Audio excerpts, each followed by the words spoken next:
Hello, sports fans. Guys, you tear yourselves away. It's a very big sports night. There's NFL action and baseball and boxing and MMA, and I'm glad you chose to be here tonight instead. So I'm a national board member, twice elected, and New York chair of EEO, as well as a national vice chair of EEO. So as I swim around in my alphabet soup, I want to thank our staff, Adam Moore, who will be our moderator here. The work that our staff does on behalf of our diversity department and EEO and others is kind of profound and amazing, and none of this would happen as I'm running around doing all kinds of other things and then get to show up here once in a while to wow you with my charm and persona. So this stuff doesn't happen. It looks easy to have this beautiful space, to have this given free to our members, to have these great luminary stars and doers and movers and shakers and influencers come here and talk to you and give you tips and inspiration as we move forward in this work that we do. I just have to give major props to them and to thank the staff and the untold numbers of unseen faces you don't see that bring this here right now. So I want to give a hand to those people who make it happen, because none of this happens by itself. It's an enormous effort. So diversity, ethnic employment opportunity, why that's still important to champion, to move forward, new stories. New to whom? There are stories. Crazy Rich Asians just made what? Give me some numbers, Nick. I know you know. Like 50 million in its first 9 weeks. And the experts said, oh, it's like a light little film. It's going to do maybe about 18 million, you know, given its $20 million budget. That's okay. We can deal with that. No. The world is saying a lot more about the stories it wants to see and hear and want to have reflect who we are. Wakanda forever. What? Come on, 1.3 billion at this point, blowing all kinds of marks. And let's not forget, yes, absolutely, Girl Trip last year. Oh yeah. The first $100 million, like how the first all-black, written, produced, starring movie to gross that much money in its first weeks. So something is happening here. And it's important we don't just look to Hollywood, because that's always a trap, but at the same time, we acknowledge what it means. So the stories we tell and how we tell them now has more range to be told than ever before. On your phone, you can watch this stuff. You can, you know, on channels and downloading things, and it's incredible and an amazing time, and very exciting to me to sort of see that this tsunami of stories, I want to call it that because that's what it needs to be, to really hit the point where our media and our profession, we're telling stories that reflect all of who we are and not just the few who would like to keep it in a certain space for a certain few. So, soapbox time. I'm happy to be here. Very, very excited and inspired. We worked really hard to bring this event forward, and so we're very appreciative that you all here at this point. Now, I'd like to bring Mr. Adam Moore to the stage, and the panel too. Yes. Okay. Here they come. Here they come. Enjoy. You're up for a great discussion. Thank you. Thank you, guys. Good to see you. You got you. Thanks, everybody. We're not going to do a long intro piece. Thank you for your patience and waiting. Coldest day in New York and all kinds of subway problems. You know how it is. You know how it is. So we're not going to take too much time on formalities. You can read all about these people if you haven't already. I am going to ask them just quickly to introduce themselves in a way that is, and I'll do it myself to give you guys a minute, who you are, what you do, and why you're here. So we'll get that out of the way, and then we'll get into the real meat of this evening. I'm Adam Moore. As I said, I'm the National Director of EEO and Diversity. I am a husband. I'm a son. I'm a father. I'm a sibling. I'm a friend, and I think I'm a decent advocate. And that's what's brought me here today, is to try to unpack some things from some extraordinary people to hopefully give you all some ideas about how you can compete for jobs in this industry, and more importantly, create opportunities for yourselves and for the communities that you represent. So that's me, that's who I am, and that's why I'm here. Hey, what's going on, New York? Y'all good? Yeah. Wait, y'all good, man? Yeah, let's have a good time here tonight, man. All right, my name is Alan Maldonado. I'm an actor, writer, entrepreneur, app developer. I sell fish plates on the weekends. You know, I'm doing it all. I'm hustling out here, man. But yeah, I'm here today to just, you know, tell my story, tell my struggles, tell my love for what I do here, man. I'm excited to share that with you. And also, Everybody Digital, our short film streaming app, is out now. We're relaunching this Friday, along with our first annual short film festival that we're holding in Brooklyn. Give it up for Brooklyn one time. Brooklyn. So that's happening this weekend. Just excited to be able to provide more opportunities for actors and filmmakers. Hey everyone, I'm James Chen. I'm an actor, a writer. I've made films in the past. I'm learning, continuously learning how to get better at all the pieces of the puzzle, how to understand how the industry works, and am discovering that I'm some kind of an activist because there are not nearly enough stories about people who look like me, and in trying to bridge the gap between what we want it to look like, you have to just raise a lot of awareness and make stories that matter to you. So that's why I'm here. Thank you. Check. Hi, I'm Sunita. I'm an actress. I write some, I dance some. I am now a wrestler some. It is so much fun. It's in everyone. It is inside of you. It's like being a kid again. It's the best. The wrestler is inside. Yes, there is a wrestler just waiting to pound the mat inside all of you. And I'm very grateful to be here in New York. I've always wanted to live here, and I feel like a lot of my life has been like right time, right place. Very blessed about that, and so I continue to be here, and thank you for inviting me, and hopefully, yeah, that will go well to just stay in it. Thank you. Thank you. Thank you again. So let's jump in. James, I'm going to start with you. Me? Yeah. So, you good? So let's go. So Go. James, right? Just So the actor, spotlight on filmmaker, seminal sci-fi guy. I don't know if anybody recognizes James. Perennial procedurals, kick-ass action thrillers. He's moving into comedy, theater, audiobook narrator. We all came into this business at some point.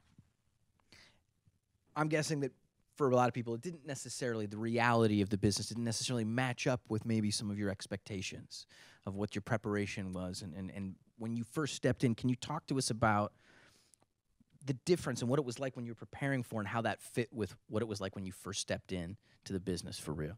Yeah, I didn't grow up acting. It was something I did in graduate school. I went to like a traditional classical theater conservatory training program for my master's because I just wanted a good foundation for what I was planning on being a lifelong career. Yale. Yeah, and Just saying. so you have to like, you went to Yale. You got to throw the I'm sorry, you can do it.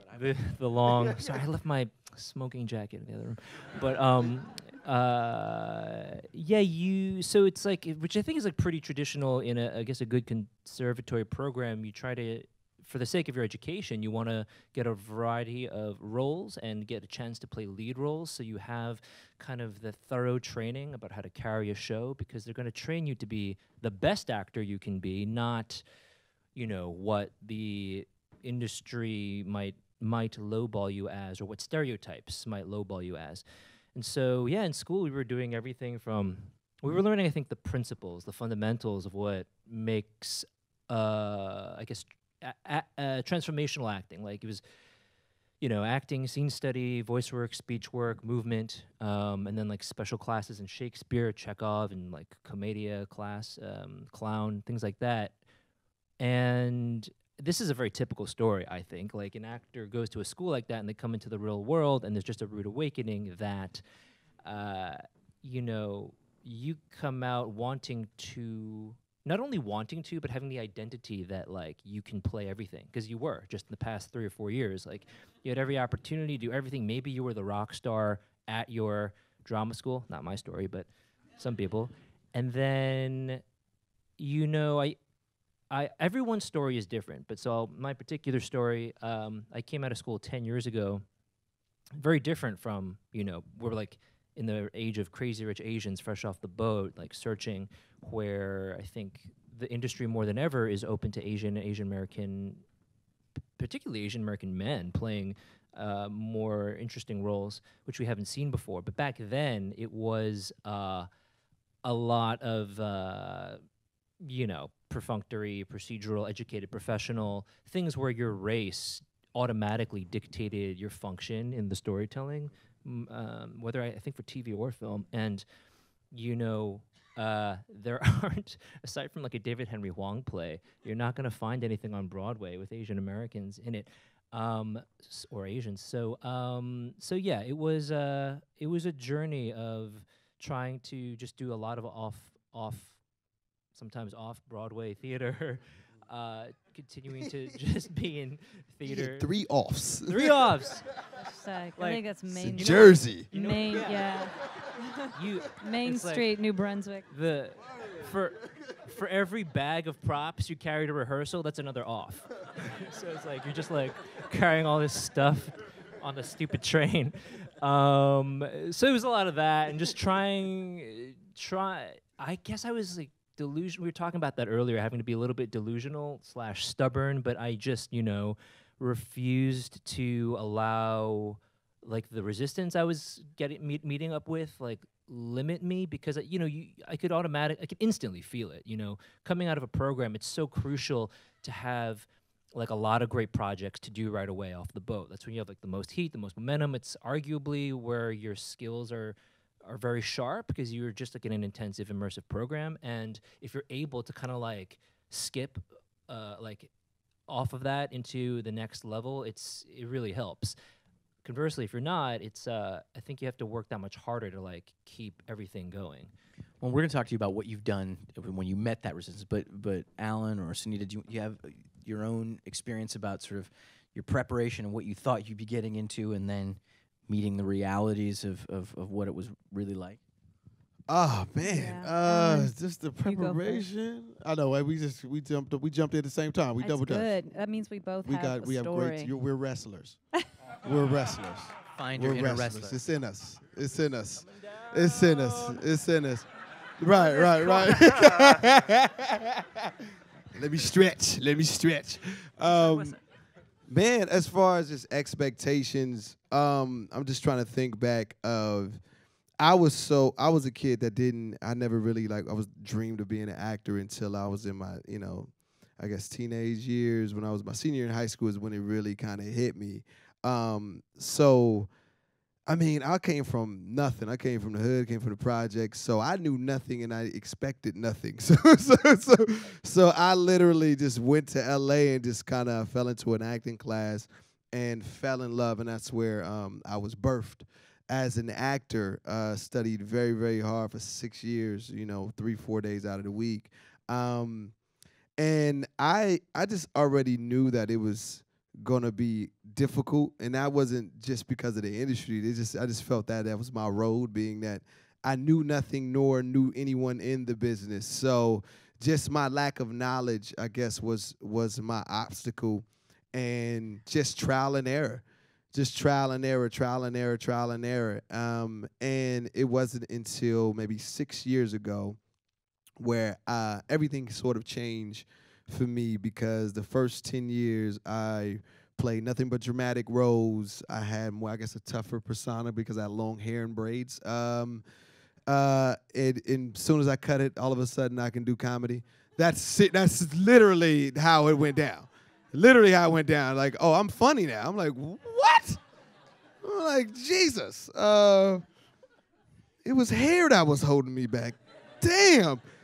Everybody's 10 taking years. notes, right? 10 Hair. damn years. And it was my cornrows.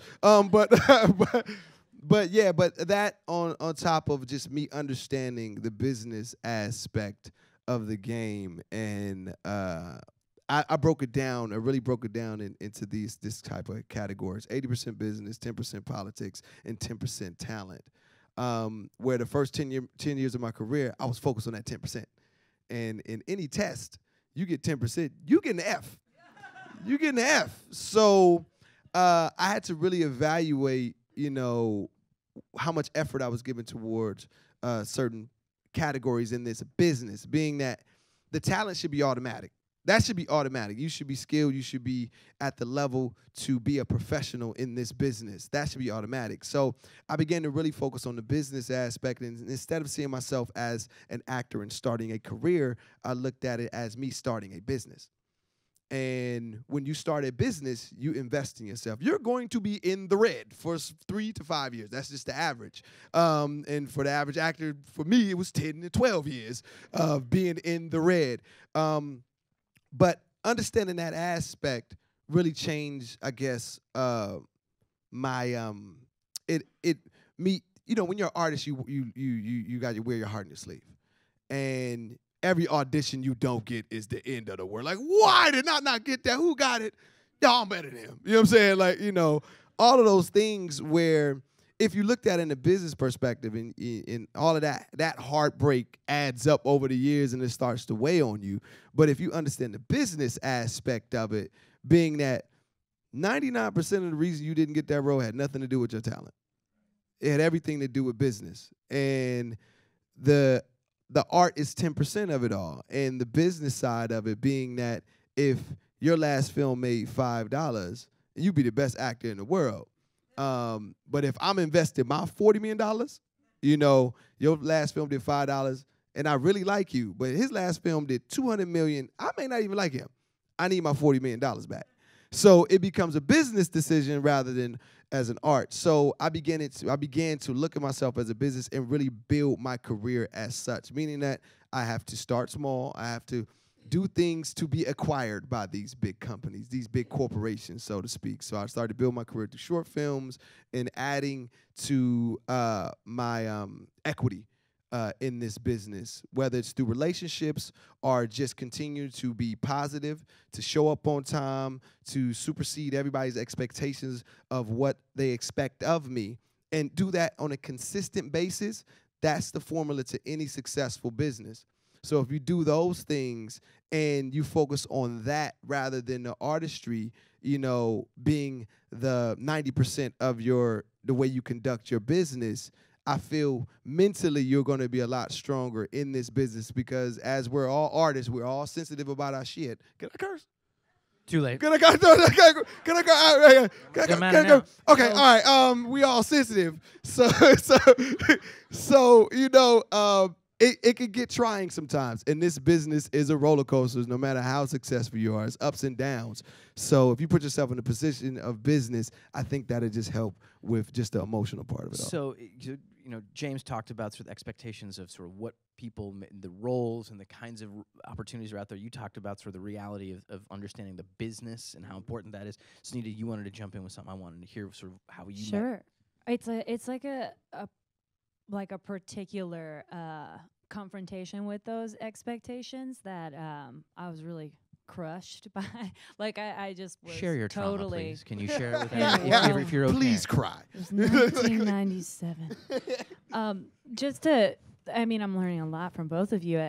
Similarly, like you do feel boxed in once you're like out in the real world, and like I'm still terrified to look at myself as a business. So it's very interesting hearing you guys are talking about.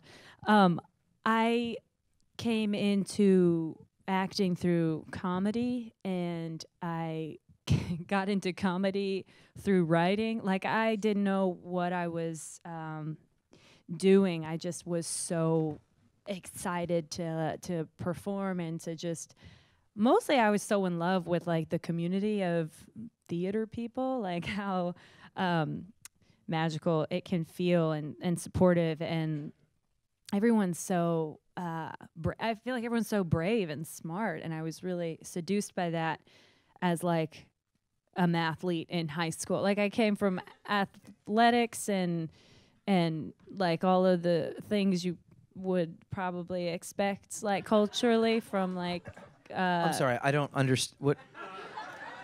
Can you I see a sprinter. immigrant I see a sprinter. student of expectations Indian maybe from your own American- community, perhaps?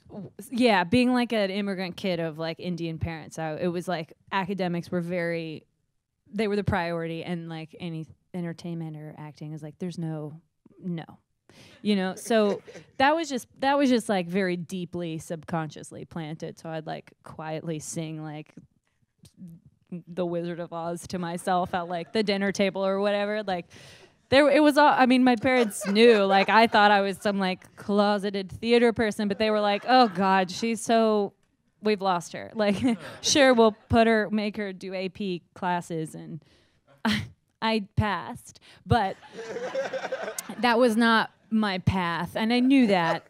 And I went to like a liberal arts college that for writing, and they were like, oh God, okay. But I pursued that because I needed to articulate this creative like monster, and I couldn't. Like at 18, I really didn't know how to be in that scenario, so I was very like, I just wanted to be around people kind of figuring it out, and that was dance and theater for me. I got involved in like performance in college. But just to bring it back around to the story, coming to New York after college and like very, as we were saying, we were like very bolstered by my like bubble of really funny, smart, cool people, and like feeling like I can take on New York and like I can do anything, and really fueled by like comedy mostly, and like disguises and costumes, and like I can play so many different things. And my first like big break was on a dramatic show called Mr. Robot, and I thought it was a comedy. Like I didn't know what I was auditioning for. It was called Mr. Robot. I was like, this is a comedy. If I'm going in, it's a comedy. Like I played it so big. Like I don't know why. I mean, I don't know why I got the role. Probably because I'm brown. Like that's what it felt like. Like it's the business side of like doesn't matter who you are. So there's a lot going into it, and also I don't know. Maybe I did a great callback. I don't really remember. I just remember feeling like, what am I doing here? This is a drama, and I want to know when did this hit you? Like, was it like on your marks, get to your mark? Did they hit you then, or so did it was they like? needed to like.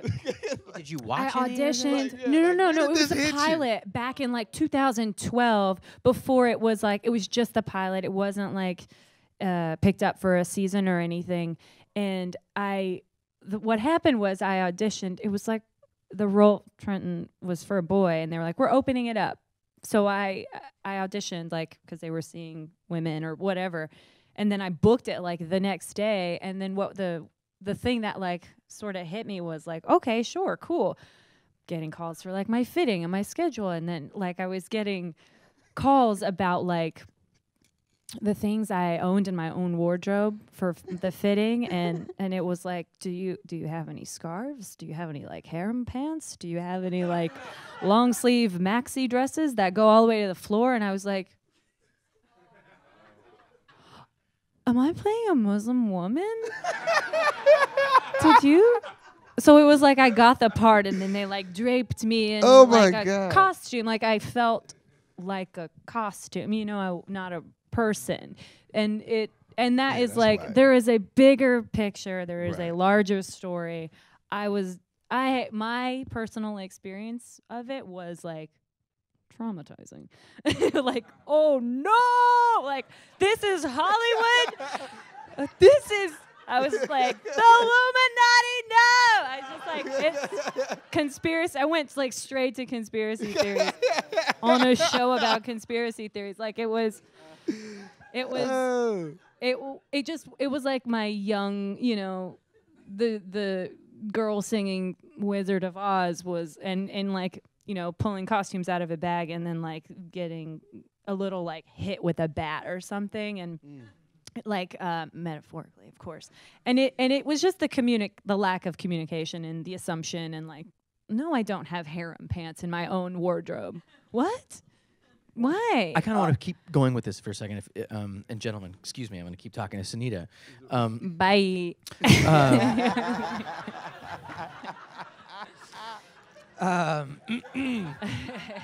Sunita ain't got no sense. Sunita ain't got no sense. So in that same, so since then, right? If you do, or how do you bring your own personal values, or your own sensibility, or your own thoughts on your communities and things like that when going out for a role or looking at potential collaborators or a company? Yeah. How are you now doing that more consciously? Are you looking and asking questions more? And I feel like I always was, and that's why this was such a like reality. I don't know, like a smack in the face. So how do you bring your whole self to this business? Well, it's taken me forever. I mean, it's been like, I guess 5 or so years, but like I didn't know how to exist in the room at all. Like 5 years ago, I would have said like, go to the bathroom, hide until someone finds you. But it's like you I'm so much less afraid to speak up, and you kind of have to, and it's weird that now we're like policing, you're sort of like your own advocate and policing like for Trenton, for instance, like in a table read and like having to speak her native language but it's written in Arabic instead of Farsi because she's from Iran and they don't speak Arabic. Like I know that because I know of people of like Eastern culture, but like I'm the one who has to say it at the table read, and that kind of stuff is like, it took me 3 seasons, oh boy, 2 seasons or so to say that, and the first couple seasons I was just like in the corner. Like I didn't want to advocate for myself, but it's bringing my whole self means like kind of being okay with just simplifying it for yourself and being more vocal and communicative, and like more shows, especially Glow feels like the exact opposite. There's just so much more open communication with the showrunners, and that's all at the time I wanted. I just wanted communication. Like I didn't know what I was getting into when I was sort of slapped into this breakout role, but like also I was just young and scared. I didn't know, like it was my first ever thing, and I look back on it and I'm like, oh, I think that's normal, but that I don't think the larger machine understands how that affects like someone like me. And so you kind of just have to say that for yourself because people don't know, and like you need to ask, like, can I just communicate really, you know, is there 5 minutes I can chat with the producer or whatever, just to like peace of mind, know that I'm not playing a terrorist on a show about hacking. Like I had no idea. That's what I wanted to know, but I didn't get to know.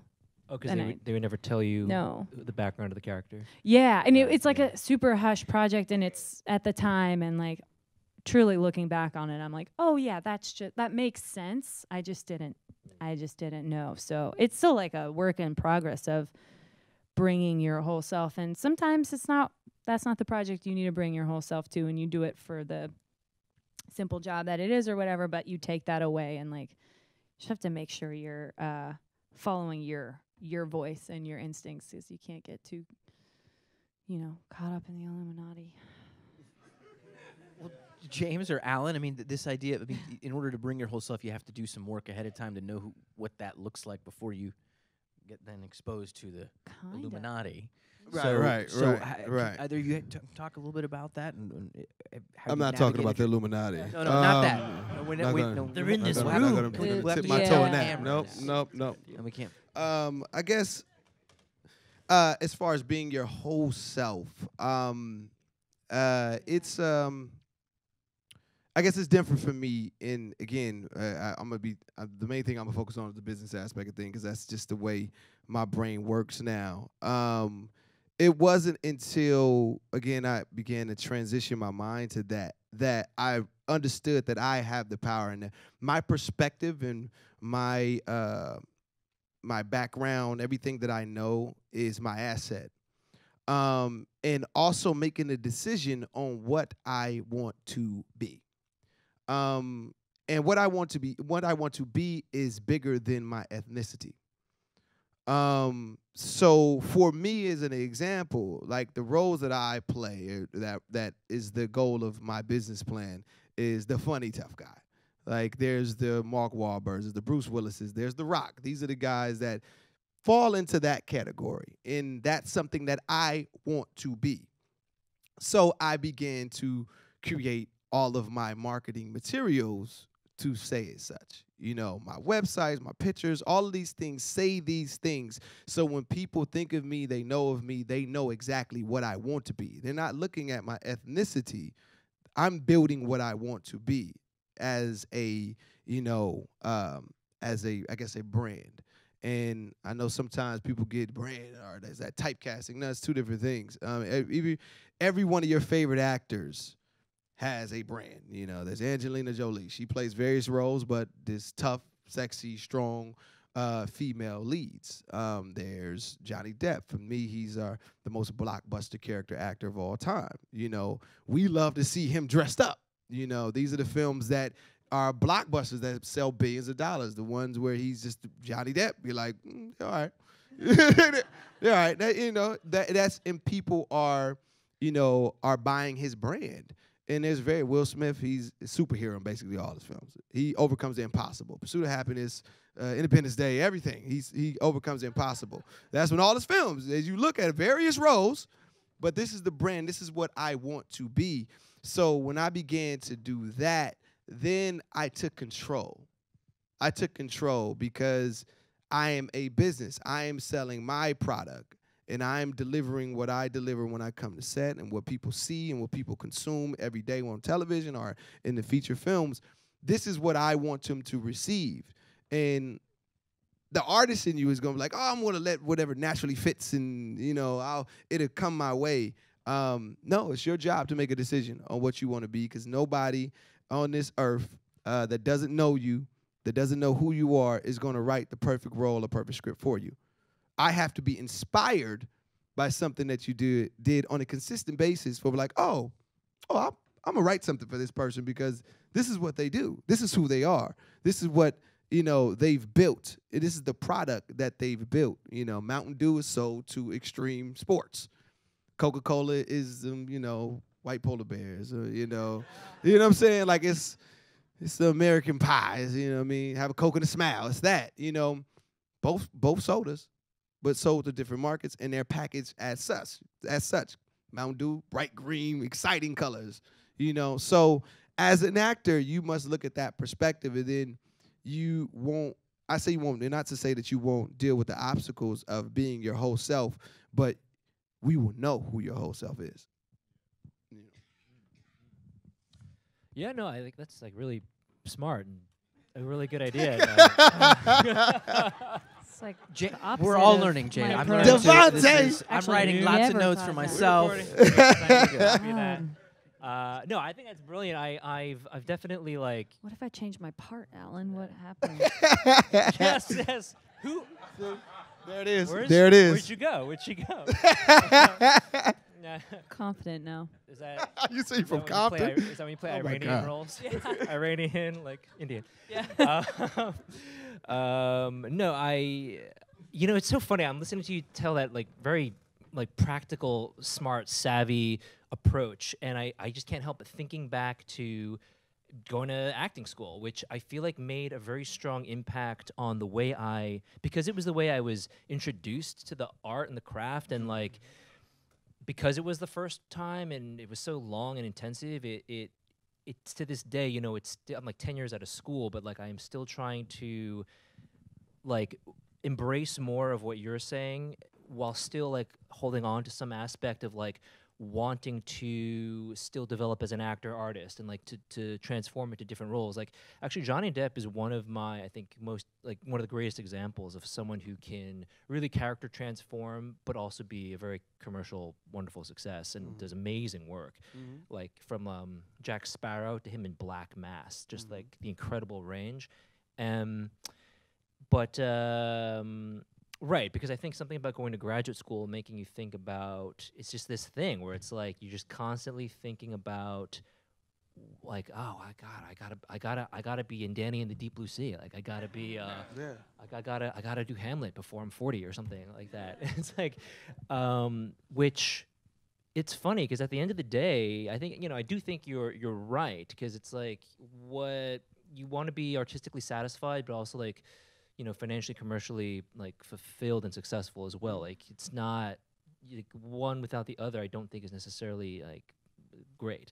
But you asked a really complicated question. Like, how do you bring your whole self to the business? And when you were giving your response, I thought I feel like at any one time, it's never in one project or at one time. It's usually like in many different projects, and then over a long period of time, because then you can because then you can like maybe like I'm doing a guest spot on a show where it's more procedurally stuff, so that's like clearly I feel like I have more to offer, but then I get to do a little more in a different project and have a little more creative input with the creatives on that process, and then like I'm writing some skits with my friends, like shorter projects, but then I've got a longer project that might be more like dramatically narrative, and it's just like this constantly rotating, because these projects are so long term, it almost becomes like a lifestyle of like spitting these plates, right, to make sure that you're like watering each garden, each aspect of what is important to you, while I feel like I'm learning about, just becoming a better, more well-rounded, like mentally sound and aware person, who I think is like embracing more of my like ethnicity as the longer I'm alive, right? Which filters into what it means to be more of a complete artist, I guess. And also like the longer I'm in the business, the more I can't like bring myself to work on something unless it really is personally meaningful to me. Like before when I was younger, I was just like, I just want to work, just like get me on a show, which definitely not turning that down, but it's like I definitely can feel like that I'm not gonna feel really fulfilled unless I'm doing something that's personally meaningful to me, which because of my life's journey has to do probably with Asian American representation. Well, none of you have just taken the path of, I'm going to wait for the phone to ring, right? I'm going to wait for somebody to write that perfect part for me that allows me to bring my whole self. All of you have taken control in a different way to say, I'm going to create opportunities for myself. I'm going to make work with people and do things that are fulfilling to me. Talk to us about what was it, that first kind of moment? Either it was a moment of frustration or just you got together with a group of people, then you decided, I'm going to make something beyond just waiting for the phone to ring. Talk to us about how that happens. And so I think there are a lot of people who are interested in that same idea of not waiting around for opportunity to come, but really creating their own. Yeah. I got really into the comedy, like improv comedy scene here, and that has a bit of a built-in structure, but also it's kind of inside, super insular, and like if you're not quite on that, like in that brain, you don't fit in a little bit, or so just for me, feeling a little outside of this community that I felt so inside of, like before I moved to New York, and it just like a lot of it had to do with like being the only woman on a team or being the only brown person in a class. My voice was feeling like a little, I don't know, vague. So I wanted a place to perform. I wanted a place to like try that out more. So like being able to say like, why can't I perform a show every month or something? Let me see what it'd be like to like make a relationship with a black box theater. And like I had a crew from where I went to college who were kind of interested in doing the same thing, just like taking it into our own hands instead of like going through this institution, even though it's like very small. It is very insular in it, but it was like all that mattered to us. So I'm sure there are many ways that you could go about it, but it was really cool and empowering to just like, we wanted to do this weirdo show that didn't involve like the structure that we were taught at this improv school. And it was like a little process of putting on like, you know, your pantsuit and going and like knocking on doors and like, what would it take to have a show here monthly? Like, what's the kind of doing the business side of it? But yeah, that was like the first big deal to me, to like have a home for performing in New York City and not like auditioning for it or having to be approved by anything or anyone else. And that was like around 2010. That was a while ago, but did I answer your question? Were you asking? Absolutely. Like, I mean, whatever the people have done to sort of take ownership over. I mean, Alan talks about it, you know, being a CEO of your own career, of your own business, but it manifests itself in different ways depending on where you're coming from. So I guess for me it was dealing with the frustration of not being my whole self that really ignited everything. Like, let me tell you something. I played Jamal in 3 different TV shows. Like, Jamal was the only black name they could think of. And what was crazy, I was doing Young and the Restless, and my brother had just died off of General Hospital, and his name was Jamal. So I was like, wait. So did they wait for Jamal to die to put the other one on the other side? This is weird. So I really dealt with, like, again, I had braids and all this. I played Thug Number 2 in, you know, several, you know, primetime shows. So I dealt with that, and finally I said, you know what, I'm taking control, and I began to create my own show in the idea in the world of how I wanted to be seen. I created a show called Who the Fuck is Uncle Joe? And it was an action comedy about this guy who's mistaken identity by think that his uncle was Uncle Joe, and he's the most interesting man in the world. And he just so happens to be like a spy. It turns into this whole kind of mistaken identity thing that just falls into a rabbit hole of craziness. And it was in that world of action comedy. It put me in that light, and I really started to build that that brand of how I wanted to be seen. And I took it, I wrote it, I directed, I produced it, put my own money up. We shot 10 episodes over a year of, you know, just trial and error, you know, getting it done. And it really set the tone of how people saw me from that, you know, and maybe nobody even saw that, but it was just me putting out the, no, seriously, like, it was me putting out that energy and really putting out, this is what I want. This is how I want it to be seen. And everything surrounding that began to reflect the role and that type of brand that I wanted to build. And that's when things really, really, really transitioned for me, and me taking control of how I want to be seen, rather than you placing me wherever you want me to, wherever you think I fit. And it's not it's the key isn't that first one, right? It's how do you get to the second one and the third and the fifth, and now you're writing on 2 shows, you're on 2, you know, blockbuster shows right now. You've got your short film app. I mean, it started because you created a space for yourself, and I think that's what's important. I think that's James. Yeah. I mean, I guess after I was, you know, the industry is cyclical, right? It's like, especially in TV world, it's like episodic pilot season, summer cable, episodic pilot season, summer cable, and after going through a couple of years of that, I just started to observe a lot of patterns, like not the least of which is like it has nothing to do with your ability. It has a lot to do with other things that are completely out of your control.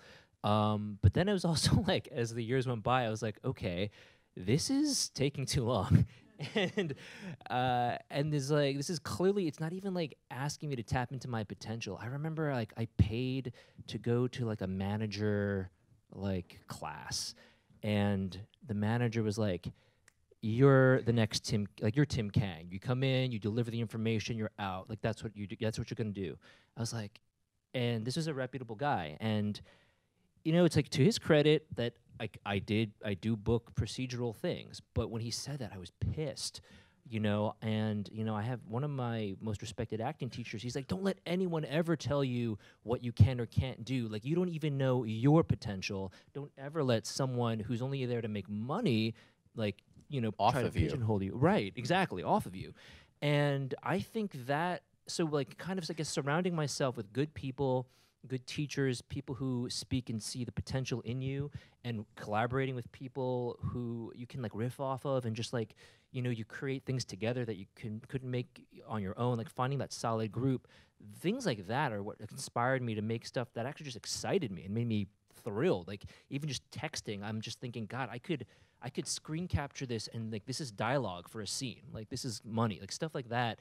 And then I just like feel like I'm very lucky. Like, I've had friends who are very talented directors and cinematographers, and this one short I made, we made it in like 24 hours, from like idea to shoot to wrap, which involved us like driving down to Philly, and we just made it on a fly. And of course, not everything can be done like that, but I was shocked at how much could be done, you know, in such a short amount of time. It's almost like I'm trying to play a game with myself now, which is, how uncomplicated can I make this? Like, how, like, in a practical way, right? Like, what can we just write simply that has like good story values, good character values? Because how many blockbusters or even Broadway shows have we seen where it's like millions of dollars, but there's like, it's not worth watching, you know?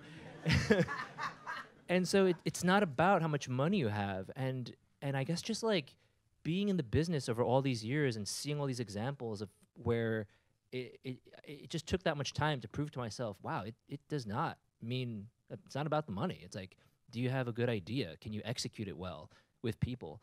And the longer I'm in the business, the more I'm like, that idea is just reinforced. And so I'm just trying to like, yeah, like just keep executing and refining and improving that model. Yeah. Sweet. I'm just fair warning. We're gonna collect questions if people still have them. I'm gonna turn to some of the audience questions now. Melissa's over there to collect them if you've got them. But we've got, and I kind of went through some things. Yay, with Melissa. James. Give it up for Melissa. Give it up for Melissa. Y'all don't give it up for Melissa. Everybody is a multi-hyphenate up here. I mean, we've got, I mentioned James and now Sunita, actress, dancer, comedian, stages, screens, big and small, acting, stand-up, dance. We've got Alan. can't even read all this. I mean, I don't think he sleeps is sort of what happens. I don't. Actor, writer, entrepreneur. He's got a not-for-profit education for at-risk youth that he runs. It's a film festival. It's apps. It's TV shows. It's movies. It's music. With all the areas that you guys are working on, and James touched on this a little bit about trying to spin the plates and try to feed the soul at the same time when watering those plates. And I don't know how many mixed metaphors that was, but Right. I got you. if you guys are with me with it, thank you, I'm Alan. still with you, baby. That's one of Come you. on, let's go.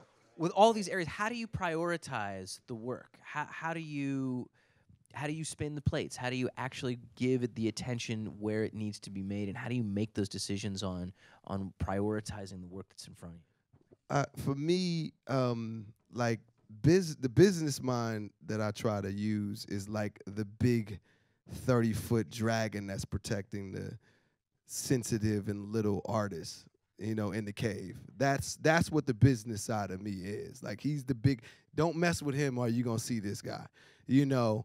And because acting in my artistry is the sun.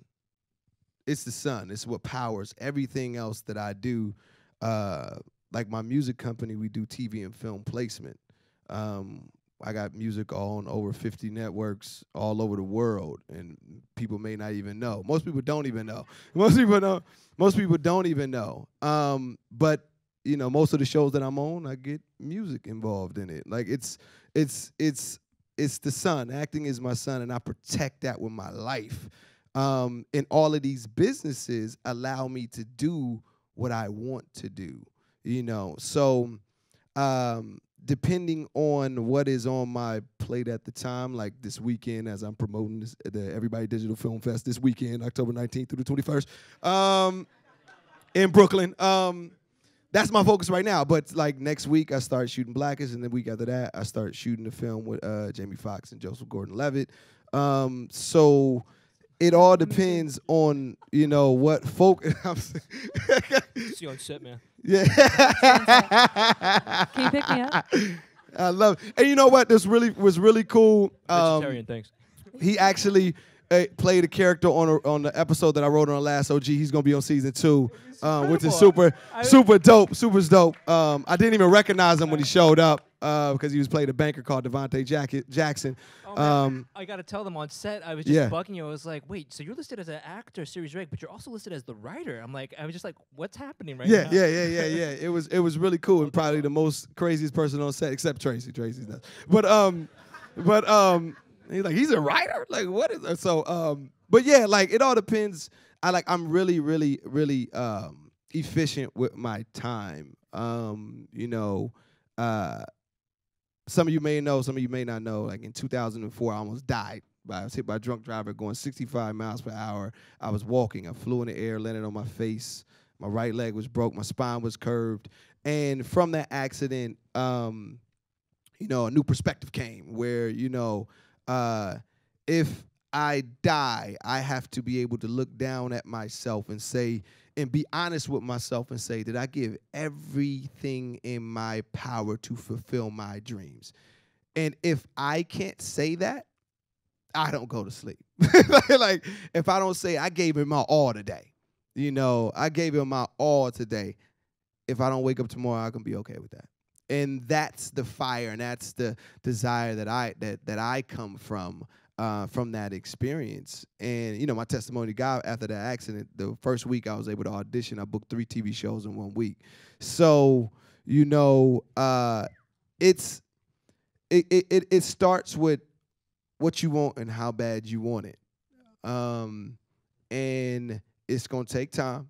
It's as any business. Again, if you look at it as a business, you know, Google or Amazon, everybody's seen that meme on Instagram where Amazon, he got the little handwritten poster on the wall, and it's a computer, and it's like in his garage. We all have to start from somewhere, and it takes time. And I think that was in the 80s or something like that when he started Amazon. Amazon, what is the second largest business in the world behind oil? Like, it's crazy. That's crazy. But it takes time. So it's the same thing with your career. And that type of desire and focus is what it takes. Thank you, guys. Thank you. Do you have anything to add, James? You guys are our best. You guys are our best. I mean, we can talk at the same time. Just kind of double it up. Yeah. Sure, yeah. I mean, it was a good starting love point. to We work, could jump off of that. honestly. What was the question? I'm just gonna go. I'm gonna shake sit your out hand, here. man. You're an amazing human being. You are, Alan. It's cool. Crazy. Y'all crazy. Okay, so here's a question for anyone, I suppose. Let me see how I can do this. How do you make sure that as you go along that you don't end up? I'll just read the question. I'm trying to figure out how to send this up. When did you decide that, like, how do you trust the people that you're working with? Like, at what point, like, was it you know them before, or, you know, you're pitching a project, or you're looking to entrust a project that you've written, or to handle your brand appropriately? How do you make those decisions about the people and the companies that you work with when you're obviously so conscientious and deliberate with the choices you're making?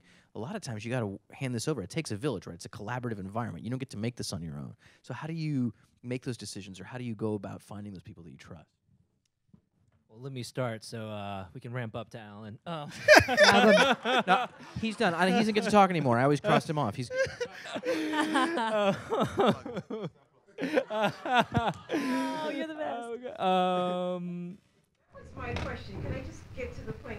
What I wanted to know, you know how they say, be ready to give your pitch in the elevator? Yeah. But how can you really trust that person? And when you meet them on the set or something, you don't have that relationship with them, but you're like, oh man, this is my opportunity. I'm with so-and-so, that star or the producer.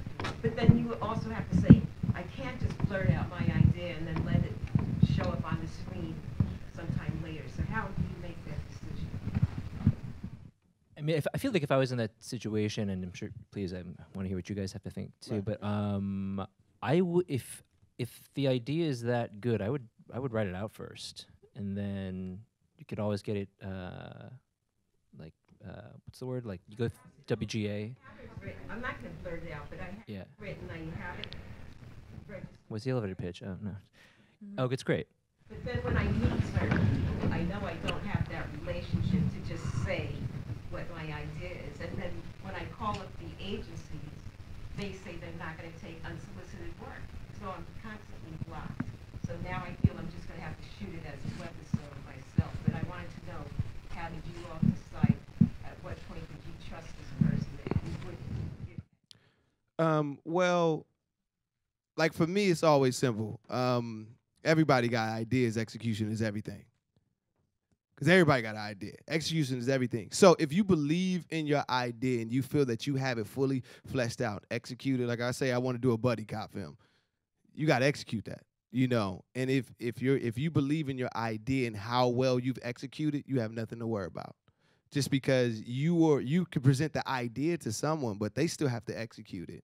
And there's so many ideas that are out there that are great that people still haven't figured out how to execute it properly. So if you trust that you have that, make that pitch, and then you'll be surprised. It is definitely easier to talk to the artist rather than the agent, because agents only think of money. You know, it's not just your idea. Can I get investors to buy your idea? You know, and that's a lot of work to someone that's only getting 10%. That's just gambling on you if you haven't have a resume and all these different things. So, as from a business perspective, back to the dragon, if doing a web series puts you in that's a better business decision, you know, because now you have an actual asset, you know, you actually have proof of concept, you actually have something visually, you can actually have stats depending on where you put it at. There's a home in everybody digital. But it's all of these things that you can do from a business position. You know, again, if you're looking from a business perspective, you put yourself in that position. You got everything copyrighted. If you got all your legal stuff down, you good. You good. Pitch away. You know, I'm pretty sure a lot of you writers in there read Save the Cat. They say pitch as often as you can, because you're refining it. As the more you pitch it, the more you refine your idea and how to sell it. And then when you find that person that bites, you know, you've already been grooming yourself on how to properly execute your idea verbally. Because I know a lot of people that can write, but to be able to pitch in a room, it's a challenge. It's a challenge. So I would say do it as often as possible, and don't let your fear deny your dream. You know, so that's my opinion. Another question from the audience, and I think Alan covered this already a bit, but no, you did. I'm not picking on you this time. The question is, where does your inspiration come from to continue in the business and maybe continue into these other fields? And sort of, is there anything that sort of anchors you or helps you stay focused when it's difficult sometimes? Yeah, I mean, each project is like a whole, you know, grounds for learning and for like finding different parts of yourself to put into it. And a lot of the time for me, it changes, but lately it's like wanting to put something out there that like I haven't seen before with my face and voice on it, you know, and not to be so like self-involved in that way, but it is like sometimes you do have to you have to create the space for what you want to be seen, and that's a lot of my fire right now, and especially with like I've really enjoyed the roles I've played on some of the bigger roles like Robot and Glow. That I've really enjoyed them. They're really defined by ethnicity, like super heavily, especially with Glow, and it's like it's still surprising to me sometimes because I came like the stuff that I've been doing before television, or not in the space of like the TV landscape, is so undefined and so like it's more nebulous, and it's harder to sell that or like put that out there as something people would want to watch maybe, but I think they would. Anyway, the point is it's like coming back around to like from these labels to picking up some of that other like good undefined stuff and bringing it back out with a label maybe, or with something like my voice now after a handful of years of experience can like put out there. So yeah, it's like fire from just being in it and like wanting to see more and do more and be bigger than the thing you're defined as in the moment. Yeah, totally. I feel like like for me, it's like I started with just being completely fascinated and falling in love with acting, and then when I started to get educated about the craft, you just see how deep you could go, and then every character is like an entirely new like study on a new part of like a human aspect of a person, of what people can be. And for me, that's always been like a nonstop curiosity that is kind of independent of the business. But so there's always that to go back to. But especially lately, I feel like everyone is making something. Like people who maybe even just a couple years ago didn't even think about it, but just in the past year, like they got together with their friends, they executed well, and everyone, there's so many new platforms right now. Everyone is looking for content, and specifically they're looking for content of like new voices, things that thanks to white patriarchy, just like us talking about making like eggs in the morning is like, I've never seen that before. Yeah, yeah, it's like our time. Right? So I just feel like we're so close. Yeah. You know what I mean? Like to just like you and me, the three of us could like the four of us could make something about like having like a beer in like I don't know, some bar that's Revolutionary. Right, exactly. Look at all these colors right here, and they'll be like, people will be like, oh, look what they're talking about. Look how angry they are about this, and they're talking about how they grew up like that. How many shows are like that now? A lot. Yeah, Like, no, it's true. right? You're like, it's like this transition period of like being defined by like just the thing people see or like assume, and then also getting to play like the everyman. But it's still like, I think we're catching up. Like you still need context for certain people that you see on screen because you're like, huh? Right.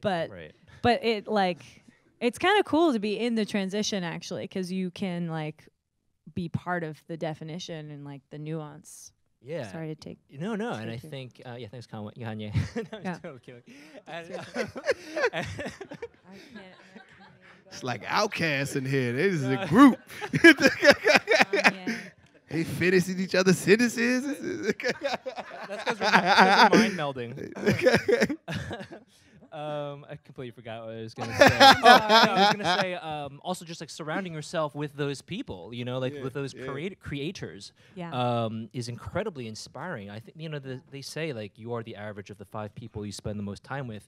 I think that is completely true. That's been my experience and my observation. So like, we should go for a workout sometime. Yeah, let's go. We hit the Alan, gym. what Let's are do you it. up to, Let's do like, it. later? Let's do it.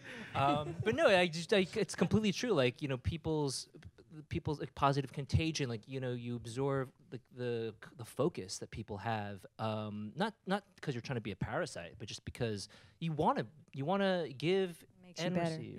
Yeah. Yeah. I just think that's community building with like-minded people, and there's quite a few of us, them, and on both coasts. And every time I'm around other creative people and being creative, like we inspire each other. It just like helps you stay in that pocket more. Go ahead. Yeah, I guess my inspiration is the guy who marketed the Pet Rock. I say that I'm so sincere. I'm so sincere just because some of you guys may I don't know how young the audience is, but how many people know about the Pet Rock? For those that don't, you know what I mean? It's literally this dude sold a damn rock. It was the #1 toy in the 70s. It was the #1 toy one Christmas. This dude convinced everybody what you can pick up outside. You put a leash on that bad boy, and we selling it. Like, he sold a Pet Rock. And for me, like as crazy as that sounds, that's all, again, back to the dragon. It's all business. And he inspires me, being that no matter what I am, who I am, or how crazy of idea I have, it can't be no more. It's definitely better than a pet rock, man. It's definitely better than a pet rock. And this man became a millionaire from it. So that's always my inspiration is, you know, how can I make whatever idea, whatever I feel passionate about, marketable and sellable? Because this man proved it. He did it with the pet rock. The same dude did the sea monkeys. How many of y'all remember sea monkeys? He did that too. On the back of your cereal box, he sold you some like little parasites. Did he do called Chia them sea Pet monkeys. too? He did Chia Pet too, and he owned a piece of was it Yahoo? Not what Yahoo. He owned a piece of that too. Like he was a marketing genius. And I think again that's my inspiration. So to all the artists out there, that's where the dragon comes up. Is that you can create whatever you want. You know, it's all about execution and how you're able to sell it to whoever will buy it because somebody bought a damn pet rock. So them same people will buy whatever you selling. So that's my inspiration. So thank you, please. I'm going to leave you guys with one last question to think about, and then I'm going to do some tidying up here and let people know about a reception that we have afterwards that you're all invited to. But think on this question real quick. Yes. Imagine you guys are talking to y'all decades ago. You were thinking about maybe getting into this, and think of a word or a phrase that you would like to tell yourself to maybe make it a little bit easier to not just survive in this business, but to really thrive. So think on that for a second while I take care of this. Everyone is invited, everybody here, it's an intimate party, to the Ivy Bar and Grill, which is on 8th Avenue, between 55th and 56th. It's closer to 56. If you go out the doors, take a right and take a right. You will find us in the back. We will be there. We can talk more about this. You can have some snacks. That is courtesy of the EEO committee, so give it up. If you're in the room, raise your hand. Raise your hand right there. Right there. They made this possible. I want to thank everybody at the foundation before we get out of here, too. But who wants to take this first? Inspiration to your younger self. I'll go this way. We'll end with Alan. Okay, cool. See how they huddling up. Like 10-year-old me, or 10 years ago me. 10-year-old you. I kind of like that one. You go with that one. Well, I think all the things that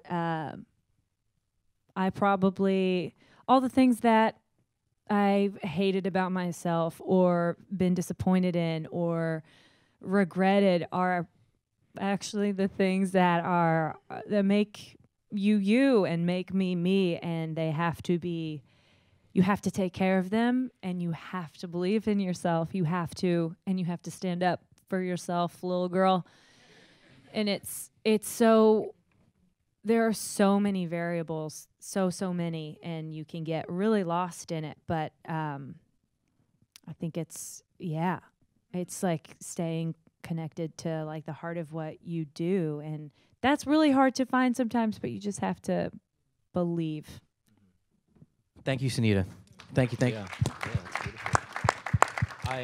On a similar vibe, I would say like be proud of yourself. You're awesome. You can absolutely do this. It may take a long time, but you can learn and get better at things that you don't know right now. And there are other people, like you're not alone, and you could always find support, and you can do it, little buddy. Thank you, Jay. Alan? Oh, man. I guess first, cut my hair. Don't date Christina. Don't do that. Don't do that. That was a mistake. Don't do that one. Don't go down that road again. Just again, back to the dragon. Just understand the business. Understand that you have control.